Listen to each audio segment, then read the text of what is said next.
Hello there. Welcome back to the Always Dreaming Bigger podcast with me, Bree. As always, I am so grateful you're here and I'm so excited to be here. So, last week I kept getting this idea that I wanted to talk about in the podcast, and I just knew, it just kept coming back to me. And I literally opened Canva the other day, and the first thing that I see under the templates, so if you know Canva, you know that when you open it, there's a bunch of templates, there'll be suggestions, whatever. Anyways, point is that the first thing I see is literally a quote that says, "There is no right time, only time and what we choose to do with it." And that was my aha moment. That light bulb turned on and I was like, yes, we are going to talk about this. We are going to talk about how we always keep ourselves waiting and we hold ourselves back. So let's chat, right? Let's just dive right in, like always. So many times I literally hear people say they're waiting to start something for the right time. I'm waiting for the right time, or, for life to slow down, or for things to stop happening, or I'm going to start after this, or, once this happens. And sometimes it's once something happens that's not in your control at all. So you really never know when that's going to happen. But that doesn't serve us. It doesn't serve us to just keep saying one day. Now, of course, there are some things where you're well, I want to travel the world. So yeah, that is one day. I can't just up and go to Tokyo right this second, right? Or wherever it is you want to go. That was the first place that popped in my head. But you can start taking action towards those, and you can stop saying one day, stop making yourself wait and keeping yourself in that waiting energy. And we can bust through that. But a lot of times it's things that we could literally start doing today, going after goals that you have, dreams. Of course, that's what we're here for.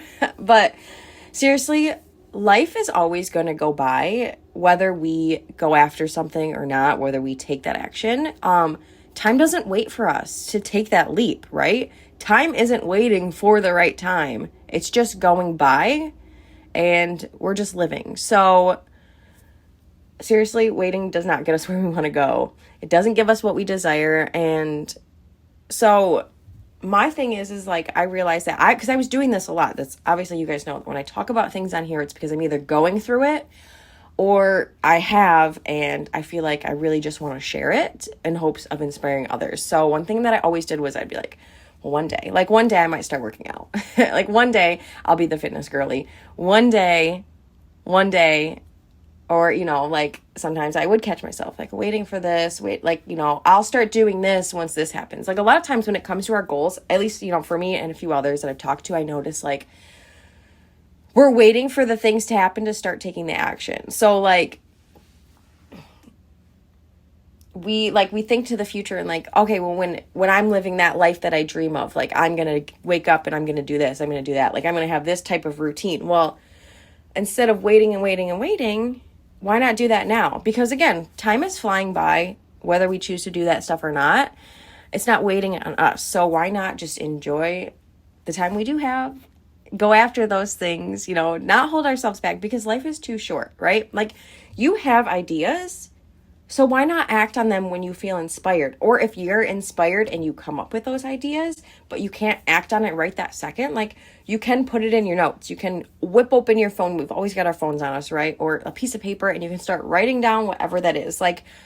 For me, of course, you guys know I do content creation on top of this podcast. And so I'll randomly get an idea for a picture or a caption or whatever. And before I used to brush it off and be yeah, later. When I get to the time, it'll come back to me. And it doesn't come back to you that same inspired way. So what I started doing was writing it down. And anytime I had an idea to literally do anything, literally anything, and I couldn't do it right that second, I'd start writing it down. Put it in your notes.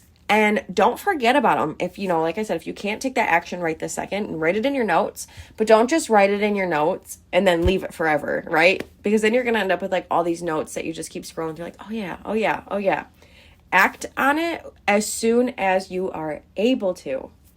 Because inspired action, when you write it down when you're inspired, or you just take that action when you're inspired, it literally creates so much momentum. Like, it is such a giant leap towards your goals versus just like, oh, I got to do this and this and this because I know that's what moves the needle forward. That is not the same as like, oh my God, I have this great idea. I'm going to do this. And it like just jumps you forward. Inspired action is seriously incredible. So keep that in mind. And stop being afraid. Like, I know I say this all the time. Like, I talked about feeling the fear and doing it anyways. But a lot of times we are afraid, like, because we don't know how it's going to turn out, right? Most of us, myself included, are big control freaks when it comes to that. Like, that's why a lot of people self-sabotage. Again, myself included. Because it's just in our nature. Like, we are afraid, like, we don't know how it's going to turn out. So we're like, nope. But guess what? It could turn out more incredible than you can even freaking imagine.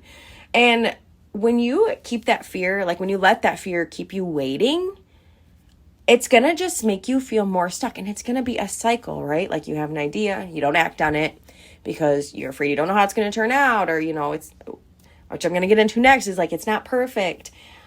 Whatever that case may be, the more you do that, the more you're just going to be used to keeping yourself stuck. And so, it's just, like I said, it's going to create a cycle. So we got to break out of that. And it just, of course, takes taking that freaking leap and doing the thing. But you're allowed to be a beginner, because this is another big thing. Like, a lot of us, again, I feel like I don't need to say it anymore, but myself included, for a long time, like, I wouldn't do things. Like, I wouldn't start or try something. Like, oh, I can't go to the ice rink and learn how to ice skate because I've never done that before. And oh my God, how embarrassing. And at the same time, I'm like, how is it embarrassing that I don't know how to do something I've never been taught, or I have never had the chance to learn, right? And it doesn't have to be ice skating. It could be like anything, literally. Like, again, content creation. If I would have never made that first post as a beginner, I wouldn't be where I am now. Like, I wouldn't have had that growth. So you can be a beginner, right? We all start somewhere. We all start as a beginner. So if you waited until you were good, you would never start. You have to learn and grow as you go. So rip off the Band-Aid and do the dang thing. You don't have to be perfect. I told you I was getting into this, so we are getting into it. We do not need to be perfect. We are all human.